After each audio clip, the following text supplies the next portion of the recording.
नमस्कार, जय हिंद दोस्तों। आपका अपने YouTube चैनल मिशन बीपीएससी में बहुत बहुत स्वागत है। दोस्तों, जैसा कि आप लोगों को पता होगा 71 बीपीएससी अब बहुत नज़दीक आ चुका है। अब हमें ज़्यादा से ज़्यादा मॉक टेस्ट और प्रीवियस ईयर पे कमांड करना होगा। इसी कड़ी में हम आप लोगों के लिए मार्केट में जितने भी टेस्ट सीरीज चल रहे हैं, चाहे वो परफेक्शन आईएएस के हो या खान केजीएस के हो या एडुटेरिया के हो, सभी का डिस्कशन इस चैनल पे करवाया जा रहा है। इसी के संबंध में एक एडुटेरिया एडुटेरिया का फुल लेंथ जो टेस्ट सीरीज चल रहा है, उसका सेकंड जो एडुटेरिया का full length series test series चल रहा है, उसका पार्ट 2, उसका जो दोमा टेस्ट था, सेकंड वाला टेस्ट था, उसका पार्ट 1 1 से लेके 75 क्वेश्चन तक इस चैनल पे किया जा चुका है। आप जाके प्लेलिस्ट में देख सकते हैं। आज का सेशन जो है वो 75 से ऊपर क्वेश्चन होने वाला है। Eduteria full length test series 2, Eduteria full length test series 2। तो चलिए आज का सेशन स्टार्ट करते हैं। आते हैं क्वेश्चन नंबर 76 पे। एक पहले इसका पार्ट जो है 1 से लेकर 75 तक डिस्कस किया जा चुका है। आज का सेशन जो है वो 76 से स्टार्ट होगा। चलिए तो हम लोग चलते हैं 76 नंबर क्वेश्चन पे।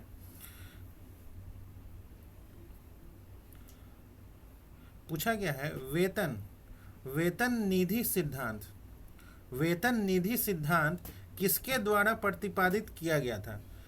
क्वेश्चन पूछा गया है वेतन निधि सिद्धांत जो है वो किसके द्वारा प्रतिपादित किया गया था। Option A J M. Keynes, option B J V. Say, option C J R. Hicks और ऑप्शन डी जे.एस. मिल। तो इसका राइट आंसर है option number D, J S. Mills. J S. Mill के द्वारा वेतन निधि सिद्धांत जो है वो प्रतिपादित किया गया था। अब चलते हैं नेक्स्ट क्वेश्चन पे। Question number 77। भारतीय रिजर्व बैंक द्वारा बैंक दर में वृद्धि का क्या प्रभाव पड़ता है।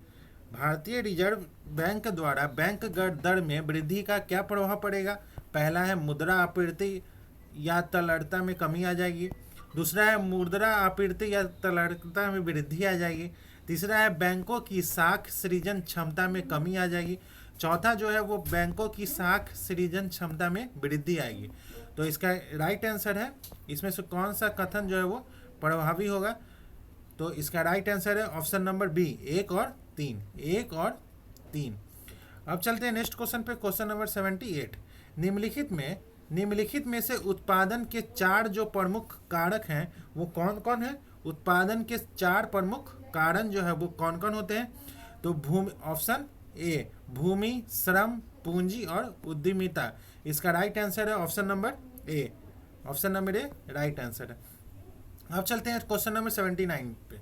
दुनिया का सबसे बड़ा कोयला निर्यात बंदरगाह न्यू केसल बंदरगाह जो है वो किस देश में स्थित है। Option A Canada, option B Australia, option C Mexico, option D America. तो इसका राइट आंसर है option number B, Australia. Australia में जो है वो दुनिया का सबसे बड़ा कोयला निर्यात बंदरगाह न्यू साउथ वेल्स ऑस्ट्रेलिया में स्थित है। यह दुनिया में सबसे ज़्यादा कोयला निर्यात करता है और मुख्य रूप से चीन और जापान जैसे देशों को कोयला भेजने का एक प्रमुख केंद्र है। अब चलते हैं नेक्स्ट क्वेश्चन पे। Question number 80। निम्नलिखित में से कौन सा भारत सरकार की राजकोषीय नीति का उद्देश्य नहीं है। कौन सा भारत सरकार की राजकोषीय नीति का उद्देश्य नहीं है। ऑप्शन ए पूर्ण रोजगार, ऑप्शन बी मूल्य स्थिरता, ऑप्शन सी अंतरराज्यीय व्यापार का विनियमन और ऑप्शन डी धन और आय का समान वितरण। तो इसका right answer option number C, अंतरराज्यीय व्यापार का विनियमन। अब चलते हैं नेक्स्ट क्वेश्चन पे। क्वेश्चन नंबर 80 से 81। Question number 81। राजस्व घाटे की तुलना में राजकोषीय घाटा हमेशा होगा। राजस्व घाटे की तुलना में राजकोषीय घाटा जो है वो हमेशा क्या होगा। ऑप्शन ए अधिक, ऑप्शन बी कम, ऑप्शन सी समान, ऑप्शन डी या तो अधिक या कम। तो इसका राइट आंसर है ऑप्शन नंबर ए, अधिक। राजकोषीय घाटा जो है हमेशा राजस्व घाटा से ज़्यादा या कम से कम बराबर होता है, लेकिन कम कभी नहीं होता है। ऐसा इसलिए है क्योंकि राजकोषीय घाटे में राजस्व घाटा और पूंजीगत व्यय दोनों शामिल होते हैं, जिससे यह सरकार की कुल वित्तीय कमी का एक व्यापक मान बन जाता है। अब चलते हैं नेक्स्ट क्वेश्चन पे, क्वेश्चन नंबर 82। उत्तर से दक्षिण की ओर, उत्तर से दक्षिण की ओर नीचे दी गई पहाड़ियों का सही क्रम जो है वो क्या है? उत्तर से दक्षिण की ओर आना है। तो इसका राइट आंसर है ऑप्शन नंबर सी, नल्लामलाई पहाड़ियाँ, जवादी पहाड़ियाँ, नीलगिरी पहाड़ियाँ, अन्नामलाई पहाड़ियाँ। Option number C. अब चलते हैं नेक्स्ट क्वेश्चन पे, क्वेश्चन नंबर 83। 38वीं समानांतर रेखा जो है वो किन दो देशों के बीच स्थित है? ऑप्शन ए उत्तर कोरिया, दक्षिण कोरिया। ऑप्शन बी उत्तरी वियतनाम और दक्षिणी वियतनाम। और ऑप्शन सी अमेरिका और कनाडा। ऑप्शन डी जर्मनी और फ्रांस। तो इसका राइट आंसर है ऑप्शन नंबर ए, उत्तर कोरिया और दक्षिण कोरिया। जो 38वीं समानांतर रेखा जो है वो पूर्वी एशिया में 38 डिग्री उत्तरी अक्षांश का लोकप्रिय नाम है, जो उत्तर कोरिया और दक्षिण कोरिया के बीच सीमा रेखा के रूप में कार्य करती है। और उत्तरी वियतनाम और दक्षिणी वियतनाम में विभाजन रेखा जो है वो 17वीं समानांतर रेखा करती है। 70वीं समानांतर रेखा करती है।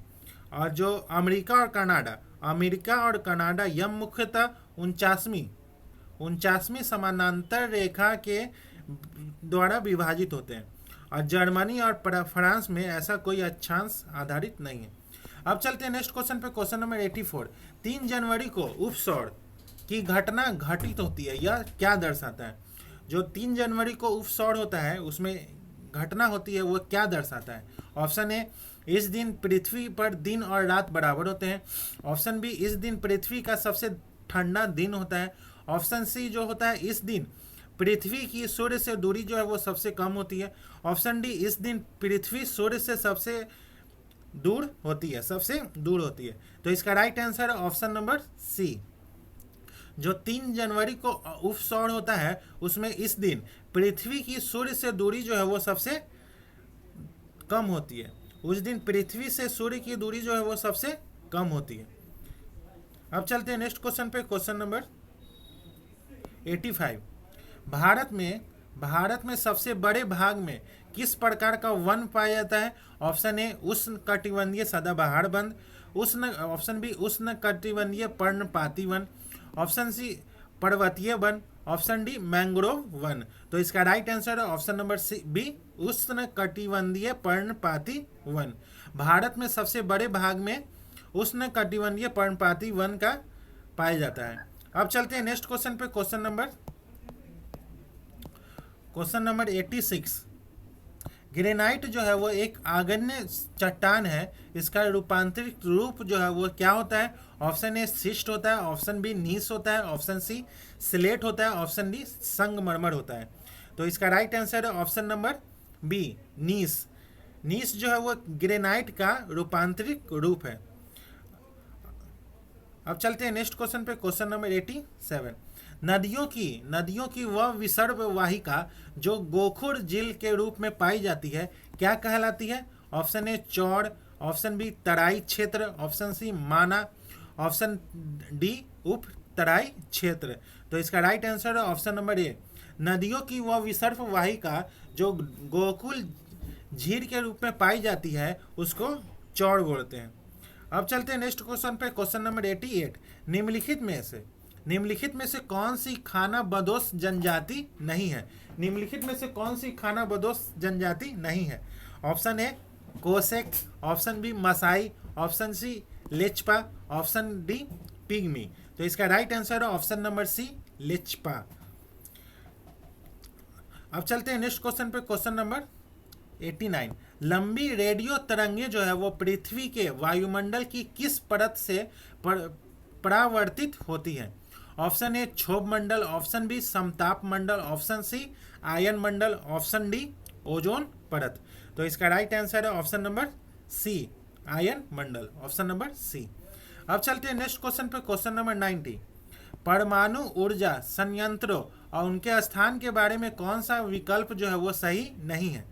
कोटा जो है वो राजस्थान में, तारापुर महाराष्ट्र में, काकड़ापाड़ जो है वो कर्नाटक में, नरौड़ा जो है वो उत्तर प्रदेश में।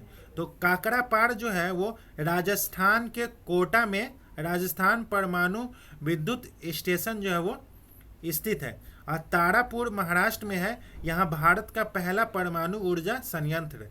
काकड़ापाड़ परमाणु ऊर्जा संयंत्र कर्नाटक में नहीं बल्कि काकड़ापाड़ जो है वो गुजरात में है।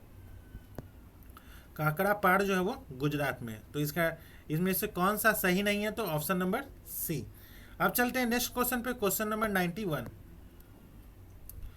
91। निम्नलिखित में से कौन सा देश जो है वो स्थल रूढ़ नहीं है? Option A Afghanistan, option B Mongolia, option C Bolivia, option D रूस। तो इसका right answer option number D Russia. Afghanistan, Mongolia और बोलिविया सभी स्थल रूढ़ देश हैं।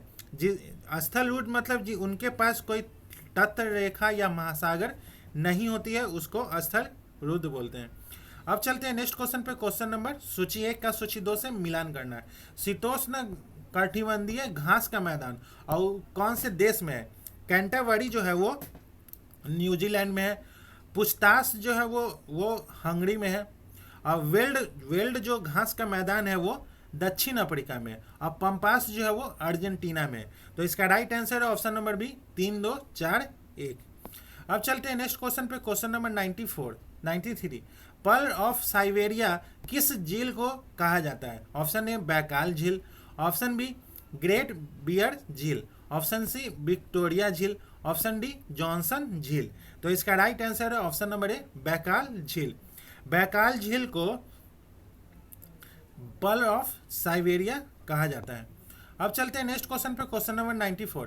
पूर्वी बिहार को प्रभावित करने वाले नार्वेस्टर की उत्पत्ति जो है वो कहाँ होती है? ऑप्शन ए अरब सागर, ऑप्शन बी हिंद महासागर, ऑप्शन सी बंगाल की खाड़ी, ऑप्शन डी ब्रह्मपुत्र नदी। तो इसका राइट आंसर है ऑप्शन नंबर सी बंगाल की खाड़ी।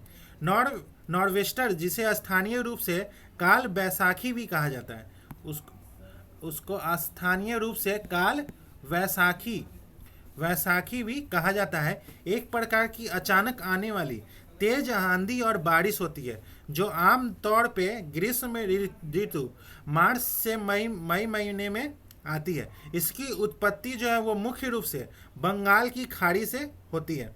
अब चलते हैं नेक्स्ट क्वेश्चन पे, क्वेश्चन नंबर, और इसका भाग जो है वो पूर्वी बिहार में इसका प्रभाव विशेष रूप से अधिक होता है, जहां यह फसलों और जनजीवन को प्रभावित करती है। अब चलते हैं नेक्स्ट क्वेश्चन पे, क्वेश्चन नंबर 95। भारत की वैसी नदी जो हिमालय की सभी श्रृंखलाओं को काटती है। ऑप्शन ए रावी नदी, ऑप्शन बी सतलज नदी, ऑप्शन सी व्यास नदी, ऑप्शन डी चेनाब नदी। तो इसका राइट आंसर है ऑप्शन नंबर बी सतलज नदी। सतलज नदी जो है हिमालय की तीनों प्रमुख श्रृंखलाओं को काटती है। हिमालय की जो श्रृंखलाएं हैं 3 प्रमुख, वो है जास्कर, दूसरा है ग्रेट हिमालय, तीसरा है शिवालिक या बड़ी हिमालय। अब चलते हैं नेक्स्ट क्वेश्चन पे, क्वेश्चन नंबर 96। क्वेश्चन नंबर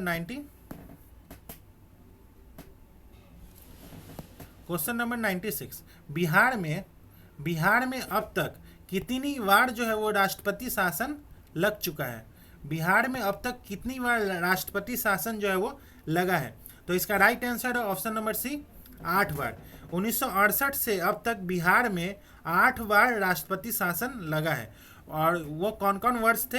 तो पहला लगा है 1968 में लगा है, दूसरा जो है वो 1969 में लगा है, तीसरा जो है वो 1972 में लगा है, चौथा जो है वो 1977 में लगा है, अब पांचवा जो है वो 1980 में लगा है, छठा जो है वो 1995 में लगा है, और सातवां जो है वो 1999 में लगा है, और लास्ट जो लगा है वो 2005 में लगा है राष्ट्रपति शासन। 1968 से लेके अभी तक बिहार में 8 बार राष्ट्रपति शासन लग चुका है। अब चलते हैं नेक्स्ट क्वेश्चन पे, क्वेश्चन नंबर 97। निम्नलिखित में से कौन सबसे कम अवधि तक बिहार के मुख्यमंत्री पद पर रहे हैं? Option A Bhola Paswan Shastri, option B Satish Prasad Singh, option C Kedar Pandey, option D उपरोक्त में से कोई नहीं। तो इसका राइट आंसर है option number B Satish Prasad Singh. जो सतीश प्रसाद सिंह ने सबसे कम अवधि के लिए बिहार के मुख्यमंत्री के रूप में कार्य किया था। वे केवल 5 दिन के सीएम बने थे। कब से लेके कब तक? तो 28 जनवरी 1968 से 1 फरवरी 1968 तक बने थे। और दूसरे जो भोला पासवान जो है वो का सबसे छोटा कार्यकाल जो है वो 13 दिन का था। उसके बाद केदार पांडे ने 1 वर्ष से अधिक समय तक कार्य किया था। अब चलते हैं नेक्स्ट क्वेश्चन पे, क्वेश्चन नंबर 98। दरभंगा में किला और जामा मस्जिद का निर्माण कराने वाला सुल्तान जो है वो कौन था? Option A Ghiyasuddin Tughlaq, option B Firoz Tughlaq, option C जो है वो मोहम्मद बिन तुगलक, ऑप्शन डी जो है वो उपरोक्त में से कोई नहीं। तो इसका राइट आंसर है ऑप्शन नंबर सी मोहम्मद बिन तुगलक ने, जिन्हें 1325 से 1331 तक शासन किया था, ने दरभंगा में एक किला और जामा मस्जिद का निर्माण कराया था। अब चलते हैं नेक्स्ट क्वेश्चन पे, क्वेश्चन नंबर 99। शिशुनाग ने किसे पराजित कर शिशुनाग वंश की स्थापना की थी? पहला है उदयनी, बी है option B Bindusara, option C जो है वो नाग दशक, ऑप्शन डी जो है वो उपरोक्त में से कोई नहीं। तो इसका right answer option number C नाग दशक। जो शिशुनाग प्रारंभ में हर्यक वंश के अंतिम शासक नाग दशक के अधीन अमात्य मंत्री थे। नाग दशक के विरुद्ध एक जन विद्रोह के बाद वे राजा बने और इस प्रकार शिशुनाग वंश की स्थापना हुई। अब चलते हैं नेक्स्ट क्वेश्चन पे, क्वेश्चन नंबर 100। मगध की राजधानी वैशाली से पाटलिपुत्र जो है वो किसने हस्तांतरित किया था? Option A Kala Ashoka, option B Shishunaga, option C नाग दशक, ऑप्शन डी उपरोक्त में से कोई नहीं। तो इसका राइट आंसर ऑप्शन नंबर ए कालाशोक। जो शिशुनाग का पुत्र और उत्तराधिकारी कालाशोक जो है वो शिशुनाग वंश का शासक था। कालाशोक को ही पाटलिपुत्र आधुनिक पटना को मगध साम्राज्य की अस्थायी राजधानी बनाने का श्रेय दिया जाता है। अब चलते हैं नेक्स्ट क्वेश्चन पे, क्वेश्चन नंबर 101। अजात शत्रु ने किस राज्य के साथ युद्ध में पहली बार महाशिला कंटट और रद मुसल जैसे नए हथियारों का इस्तेमाल किया था? तो इसका राइट आंसर है ऑप्शन नंबर ए वज्जी। किस राज्य के साथ युद्ध में? तो वज्जी के साथ जो युद्ध हो रहा था उसमें उन्होंने महाशिला कंटट और रद मुसल का प्रयोग किया था। अब चलते हैं नेक्स्ट क्वेश्चन पे, क्वेश्चन नंबर 102। ईरानी यात्री अब्दुल लतीफ जो है वो किस मुगल शासक के शासनकाल में बिहार आया था? तो इसका राइट आंसर ऑप्शन नंबर ए जहांगीर के शासनकाल में बिहार आया था। अब चलते हैं नेक्स्ट क्वेश्चन पे, क्वेश्चन नंबर 103। बिहार प्रांतीय किसान सभा की स्थापना जो है वो किसके द्वारा की गई थी? Option A Swami Sahajanand Saraswati, option B जो है वो सच्चिदानंद सिन्हा, ऑप्शन सी जो है एनजी रंगा, और ऑप्शन डी जो है वो उपरोक्त में से कोई नहीं। तो इसका right answer option number A Swami Sahajanand Saraswati. Bihar प्रांतीय किसान सभा की स्थापना जो है वो 1929 में स्वामी सहजानंद सरस्वती ने की थी। अब चलते हैं नेक्स्ट क्वेश्चन पे, क्वेश्चन नंबर 104। बिहार में आपदा प्रबंधन के लिए सेंडाई फ्रेमवर्क कब लागू किया गया था? तो ऑप्शन ए 2010 में, ऑप्शन बी 2015 में, ऑप्शन सी 2017 में, ऑप्शन डी उपरोक्त में से कोई नहीं। तो इसका राइट आंसर है ऑप्शन नंबर बी 2015 में। आपदा जोखिम न्यूनीकरण के लिए सेंडाई फ्रेमवर्क को मार्च 2015 में वैश्विक स्तर पर अपनाया गया था। अब चलते हैं नेक्स्ट क्वेश्चन पे, क्वेश्चन नंबर 105। बिहार का कौन सा जिला जो है वो जूट उत्पादन में अग्रणी है?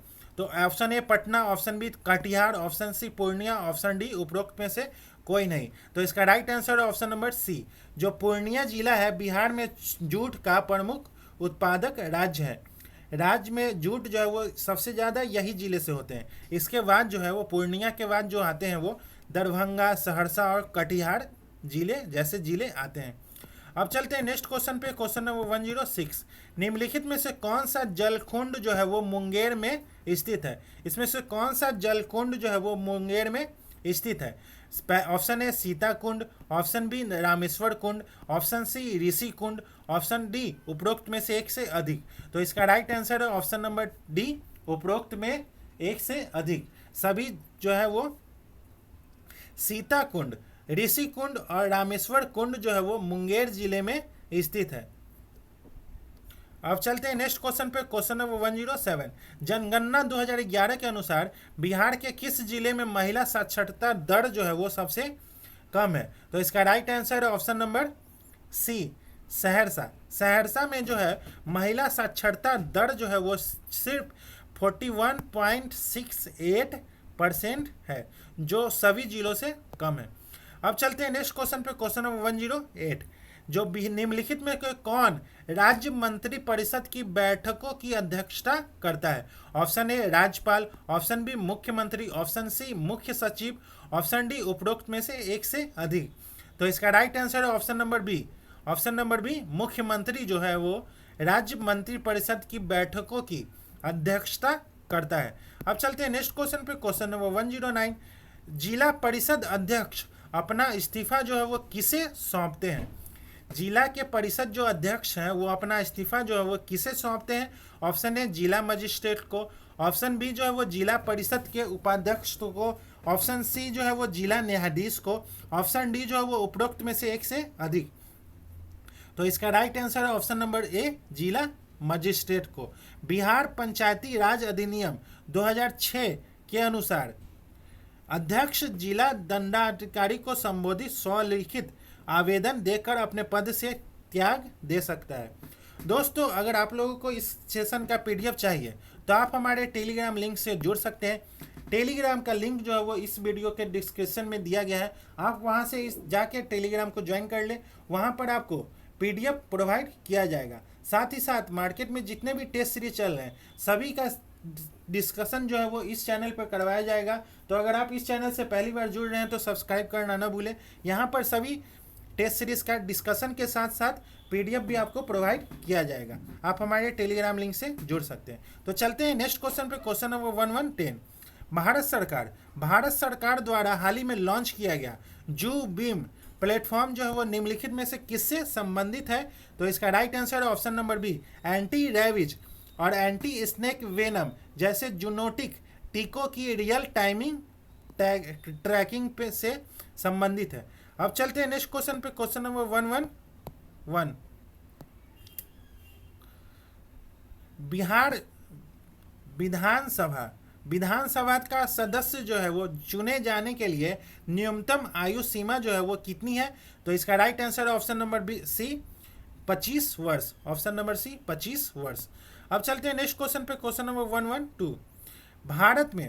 भारत में ह्यूमन पेपिलोमा वायरस टीकाकरण पहल जो है वो के संदर्भ में निम्नलिखित कथनों पर विचार करना है। इसका उद्देश्य जो है वो 9 से 14 वर्ष की आयु की लड़कियों को गर्भाशय ग्रीवा के कैंसर से बचाव के लिए टीका लगाना है। ऑप्शन सी, और इसका दूसरा पॉइंट है, इसे महिला एवं बाल विकास मंत्रालय के तहत शुरू किया गया है। इसका तीसरा जो है वो भारत में महिलाओं में गर्भाशय ग्रीवा का कैंसर सबसे आम कैंसर में से एक है। उपरोक्त कथनों में से कौन सा कथन जो है वो सही है? तो इसका राइट आंसर है ऑप्शन नंबर ए, केवल 1 और 3। जो इसकी पहल जो है वो ऑप्शन नंबर 1 और 3 जो है वो सही है। जो ये पहल जो है वो स्वास्थ्य एवं परिवार कल्याण मंत्रालय द्वारा किया जा रहा है, न कि महिला एवं बाल विकास मंत्रालय द्वारा। अब चलते हैं नेक्स्ट क्वेश्चन पे, क्वेश्चन नंबर 113। 2025 में भारत के परमाणु ऊर्जा क्षेत्र में प्रस्तावित संशोधनों के संदर्भ में सत्य कथन का चयन करना है। पहला पॉइंट है, इन संशोधनों का उद्देश्य जो है वो परमाणु ऊर्जा उत्पादन में 100% प्रत्यक्ष विदेशी निवेश की अनुमति देता है। और दूसरा जो पॉइंट है, निजी और विदेशी निवेश को प्रोत्साहित करने के लिए परमाणु क्षति के लिए नागरिक दायित्व अधिनियम 2010 में संशोधन किया जा रहा है। तीसरा पॉइंट जो है वो परमाणु ऊर्जा अधिनियम 1962 वर्तमान में परमाणु ऊर्जा में निजी क्षेत्र की भागीदारी को प्रतिबंधित करता है। तो इसका राइट आंसर है ऑप्शन नंबर 2 और 3। ऑप्शन नंबर बी केवल 2 और 3 जो है वो सही है। भारत सरकार द्वारा 2025 के मानसून सत्र में विचाराधीन प्रस्ताव परमाणु ऊर्जा क्षेत्र में 49% न कि 100% 49% प्रत्यक्ष विदेशी निवेश एफडीआई की अनुमति देना है। अब चलते हैं नेक्स्ट क्वेश्चन पे, क्वेश्चन नंबर 114। वित्तीय वर्ष 2022-23 में के लिए पंचायत उन्नति सूचकांक PAI के संदर्भ में निम्नलिखित कथनों पर विचार करना है। जो यह सूचकांक जो है वो पंचायती राज मंत्रालय द्वारा पुरस्कृत किया जाता है। दूसरा जो है गुजरात सर्वश्रेष्ठ श्रेणी वाले राज्यों में प्रथम स्थान पर रहा है। तीसरा जो है वो केवल 2 ग्राम पंचायतों A+ श्रेणी में शामिल हुए। उपरोक्त में से कौन सा कथन जो है वो सही है? तो इसका राइट आंसर ऑप्शन नंबर ए केवल 1 और 2 जो कथन है वो सही है। इस रिपोर्ट में पहला और दूसरा जो है वो सही है।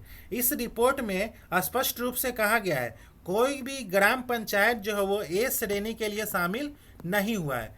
केवल 2 नहीं, कोई भी ग्राम पंचायत जो है वो A श्रेणी में शामिल नहीं हुआ है। अब चलते हैं नेक्स्ट क्वेश्चन पे, क्वेश्चन नंबर 115। नीति आयोग द्वारा जारी राजकोषीय स्वास्थ्य सूचकांक 2025 के संदर्भ में निम्नलिखित कथनों पर विचार करना है। ओडिशा ने सूचकांक में शीर्ष स्थान हासिल किया है। दूसरा जो है वो बिहार शीर्ष 5 प्रदर्शन वाले राज्यों में शामिल रहा है। तीसरा जो है वो यह सूचकांक जो है वो राजकोषीय घाटे, ऋण स्तर और राजस्व प्रदर्शन के आधार पर राज्यों का आकलन करता है। उपरोक्त दिए गए कथनों में से कौन सा कथन जो है वो सही है? तो इसका राइट आंसर है ऑप्शन नंबर सी केवल 1 और 3। केवल 1 और 3 जो है वो सही है। जो बोला गया है बिहार जो शीर्ष 5 में से नहीं, बल्कि बिहार जो है वो शीर्ष 5 देशों राज्यों में से शामिल नहीं है। बिहार जो है, बिहार का स्थान जो है वो 13वां है। 13 पोजीशन जो है वो बिहार का है। तो इसके अनुसार दूसरा जो ऑप्शन है वो गलत है, इसलिए इसका राइट आंसर होगा ऑप्शन नंबर सी 1 और 3 जो है वो सही है। अब चलते हैं नेक्स्ट क्वेश्चन पे, क्वेश्चन नंबर 116। हाल ही में यूनेस्को के विश्व स्मृति रजिस्टर में किन 2 प्राचीन भारतीय ग्रंथों को शामिल किया गया है? ऑप्शन ए मनु स्मृति और अर्थशास्त्र, ऑप्शन बी ऋग्वेद और महाभारत, ऑप्शन सी भगवत गीता और नाट्य शास्त्र, ऑप्शन डी रामायण और अष्टाध्यायी। तो इसका right answer option number C Bhagavad Gita और नाट्य शास्त्र। अब चलते हैं नेक्स्ट क्वेश्चन पे, क्वेश्चन नंबर 117। युगीन भारत राष्ट्रीय संग्रहालय के संदर्भ में निम्नलिखित कथनों पर विचार करना है। इसे जो है वो सेंट्रल विस्टा पुनः विकास परियोजना के भाग के रूप में विकसित किया जा रहा है। दूसरा जो है यह नई दिल्ली के ऐतिहासिक उत्तर और दक्षिण ब्लॉक में स्थित है। तीसरा जो है वो संग्रहालय का विकास जो है वो ब्रिटिश संग्रहालय के तकनीकी सहयोग से किया जा रहा है। उपरोक्त में से कौन सा कथन जो है वो सही है? तो इसका राइट आंसर है ऑप्शन नंबर ए केवल 1 और जो 2 कथन है वो सही है। यह संग्रहालय जो है वो ब्रिटिश संग्रहालय के साथ नहीं, बल्कि फ्रांस, ये ब्रिटिश संग्रहालय के साथ सहयोग से नहीं बनाया जा रहा है। ये फ्रांस की संग्रहालय विकास एजेंसी के तकनीकी सहयोग से विकसित किया जा रहा है। अब चलते हैं नेक्स्ट क्वेश्चन पे, क्वेश्चन नंबर 118।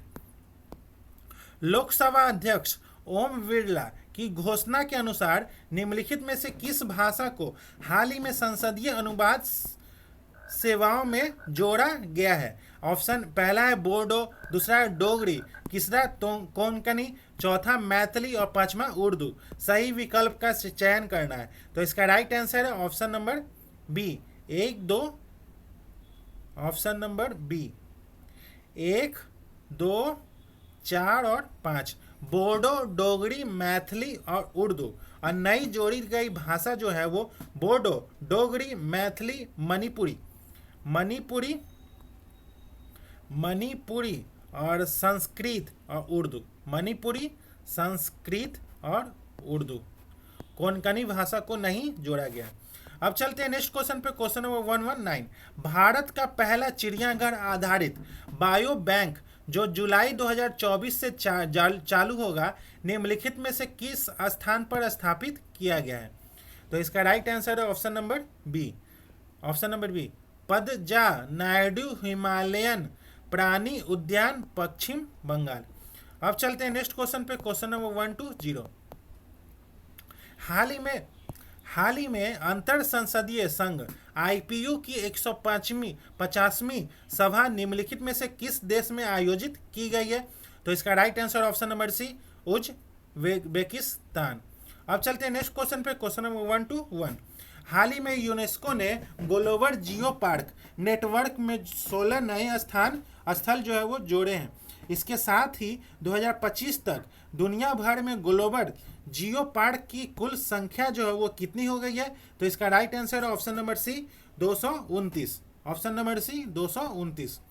अब चलते हैं नेक्स्ट क्वेश्चन पे, क्वेश्चन नंबर 122। कौन सा देश जो है वो दुनिया का पहला देश बन गया है जिसने सभी नई पंजीकृत यात्री कारों के लिए 100% इलेक्ट्रिक वाहन जो है वो अपनाए हैं? तो इसका राइट आंसर है option number D, Norway. Option number D, Norway. अब चलते हैं नेक्स्ट क्वेश्चन पर, क्वेश्चन नंबर 123। पूरी तरह से आर्टिफिशियल इंटेलिजेंस का उपयोग करके बनाई गई दुनिया की पहली फीचर फिल्म के बारे में निम्नलिखित में से कौन सा कथन जो है वो सही है? तो इसका right answer option number C. इसका शीर्षक जो है वो द विजार्ड ऑफ ओज है और इसे गूगल और मैक्रोफॉक्स स्टूडियो द्वारा निर्मित किया गया है। अब चलते हैं नेक्स्ट क्वेश्चन पे, क्वेश्चन नंबर 124। हाल ही में क्वेश्चन नंबर 124। हाल ही में फिलीपींस में निम्नलिखित में से किस ज्वालामुखी के फटने से निकासी अलर्ट और उड़ानों में व्यवधान उत्पन्न हुए हैं? तो इसका option A Mount Mayon, option B Mount Pinatubo, Mount Kanlaon और ऑप्शन सी ताल ज्वालामुखी। तो इसका राइट आंसर है option number C, Mount Kanlaon. अब चलते हैं नेक्स्ट क्वेश्चन पे, क्वेश्चन नंबर 125। निम्नलिखित में से कौन सा कथन जो है वो 2025 में यूरोपीय अंतरिक्ष एजेंसी द्वारा प्रक्षेपित बायोमास मिशन का सही वर्णन करता है? तो इसका right answer option number B. यह एक मिशन है जो P band synthetic aperture radar का उपयोग करके वैश्विक वन बायोमास का पहला व्यापक माप प्रदान करता है, जिसे कार्बन भंडारण और वन स्वास्थ्य के बारे में ज्ञान में वृद्धि होती है। अब चलते हैं नेक्स्ट क्वेश्चन पे, क्वेश्चन नंबर 126। विज्ञान और प्रौद्योगिकी विभाग द्वारा शुरू की गई इवोल्यूशन कार्यक्रम का मुख्य जो उद्देश्य है वो क्या है? तो इसका right answer option number C, Bharat में इलेक्ट्रिक वाहन घटकों के स्टार्टअप को समर्थन प्रदान करना। अब चलते हैं नेक्स्ट क्वेश्चन पे, क्वेश्चन नंबर 127। 2025 में अंतर्राष्ट्रीय अंतरिक्ष स्टेशन से अंतरिक्ष यात्रियों की हालिया वापसी के संदर्भ में निम्नलिखित में से कौन सा कथन जो है वो सही है? नासा के अंतरिक्ष यात्री सुनीता विलियम्स और वुच विलमोर आईएसएस पर 9 महीने से अधिक समय बिताने के बाद वापस लौट आए। दूसरा जो है वो चालक दल स्पेस एक्स के ड्रैगन अंतरिक्ष यान का उपयोग करके पृथ्वी पर लौटे हैं। तीसरा जो है वो रूसी अंतरिक्ष यात्री भी उनके साथ लौटे हैं। तो इसका राइट आंसर है ऑप्शन नंबर सी, डी। तीनों कथन जो है वो सही है। अब चलते हैं नेक्स्ट क्वेश्चन पे, क्वेश्चन नंबर 128। लुपेक्स मिशन, जिसे चंद्रयान 5 के नाम से भी जाना जाता है, एक चंद्र अन्वेषण परियोजना है जिसे संयुक्त रूप से निम्नलिखित द्वारा संचालित किया गया है। पहला है इसरो और रोसकोसमोस, और इसरो और NASA, ISRO JAXA, ISRO IAS। तो इसका राइट आंसर है ऑप्शन नंबर सी, इसरो और जाक्सा। इसरो और जाक्सा। इसरो जो है वो भारत की कंपनी है और जाक्सा जो है वो जापान की कंपनी है। अब चलते हैं नेक्स्ट क्वेश्चन पे, क्वेश्चन नंबर 129। भारत जो है वो AI मिशन के तहत लॉन्च किए गए भारत AI कंप्यूटर पोर्टल का प्राथमिक उद्देश्य जो है वो क्या है? तो इसका right answer option number B, Bharat केंद्रित AI मॉडल विकसित करने हेतु शोधकर्ताओं और स्टार्टअप को GPU एक्सेस क्लाउड स्टोरेज और एआई टूल प्रदान करना। अब चलते हैं नेक्स्ट क्वेश्चन पे, क्वेश्चन नंबर 130। निम्नलिखित नोबेल पुरस्कार 2024 विजेताओं का उनके संबंधित श्रेणियों से मिलान करना है। विजेता और उसका वर्ग दिया गया है। जो निहोन हिदा नेक्यो जो है वो उनको किसके लिए दिया गया है? शांति के लिए। और हांग कांग जो है वो दक्षिण कोरिया के, उन्हें साहित्य के लिए दिया गया है। और जॉन जो जम्पर है उन्हें रसायन विज्ञान के लिए दिया गया है, जो अमेरिका से है। और डारोन और डारेन एस मोगलू जो है वो उनको किसके लिए दिया गया है? तो इसका राइट आंसर है ऑप्शन नंबर, ये अर्थशास्त्र के लिए दिया गया है, तो इसका राइट आंसर है। और ये जो डेरोन और एस मोगलू जो है वो अमेरिका के हैं, तो इसका राइट आंसर है ऑप्शन नंबर ए, ऑप्शन नंबर ए। अब चलते हैं नेक्स्ट क्वेश्चन पे, क्वेश्चन नंबर 131। आईसीसी पुरस्कार 2024 के संबंध में निम्नलिखित में से कौन सा कथनों पर विचार करना है? पहला जो है वो जसप्रीत बुमराह ने आईसीसी पुरुष क्रिकेटर ऑफ द ईयर और आईसीसी पुरुष test cricketer of the year दोनों पुरस्कार जीते हैं। स्मृति मंदाना को आईसीसी महिला 2020 क्रिकेटर ऑफ द ईयर घोषित किया गया। और तीसरा जो है वो न्यूजीलैंड की अमेरिया केर ने ICC cricketer of the year और आईसीसी महिला 2020 क्रिकेटर ऑफ द ईयर पुरस्कार जीता है। चौथा जो है इंग्लैंड के रिचर्ड और इंग्लिश वर्ड को ICC umpire of the year का पुरस्कार मिला है। इसमें से कौन सा, उपरोक्त में से कौन सा कथन जो है वो सही है? तो इसका राइट आंसर ऑप्शन नंबर ए, केवल 1, 3 और 4 जो है वो सही है। जो आईसीसी महिला 2020 क्रिकेटर ऑफ द ईयर जो है उसको मिला है मेली केयर को, जो न्यूजीलैंड की है। और आईसीसी और स्मृति ने आईसीसी महिला ODI cricketer of the year पुरस्कार जीता है। अब चलते हैं नेक्स्ट क्वेश्चन पे, क्वेश्चन नंबर 132। निम्नलिखित में से कौन सा कथन जो है वो सही है? मिस वर्ल्ड 2025 हैदराबाद भारत में आयोजित किया गया था। थाईलैंड की ओपल सुचाता सुंगार सरी ने मिस वर्ल्ड 2025 का खिताब जीता है। डेनमार्क की विक्टोरिया केजर ने मैक्सिको में आयोजित मिस यूनिवर्स 2024 जीता है। नंदिनी गुप्ता ने मिस यूनिवर्स 2024 में भारत का प्रतिनिधित्व किया है। सही विकल्प सुने, तो इसका राइट आंसर है ऑप्शन नंबर सी, ए। 1, 2 और 3 जो है वो सही है। नंदिनी गुप्ता ने मिस वर्ल्ड में भारत का प्रतिनिधित्व किया था, न कि मिस यूनिवर्स में। अब चलते हैं नेक्स्ट क्वेश्चन पे, question number 133। UNEP champion of the earth award 2024 के संबंध में निम्नलिखित कथनों पर विचार करना है।